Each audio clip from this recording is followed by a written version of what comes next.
జానకి హత్య కేసు చిక్కుముడి విడిపోయింది.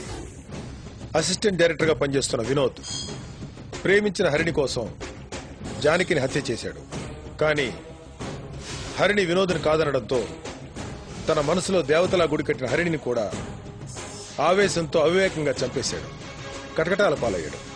కానీ 3 నెలల తర్వాత వినోద్ కనిపించడం లేదని వైజాగ్లో ఒక అమ్మాయి మిస్సింగ్ కేసు కంప్లైంట్ ఇచ్చింది.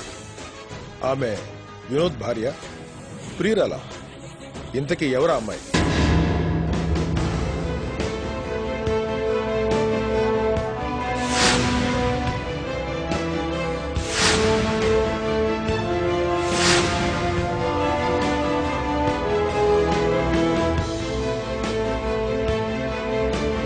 హరిణి గారు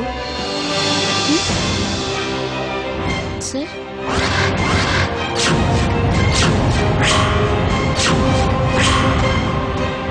వినోద్ కనిపించట్లేదు కంప్లైంట్ ఇచ్చారు కదా. వినోద్ ఆచూకీ తెలిసింది. మీరు ఒకసారి పోలీస్ స్టేషన్కి రావాలి.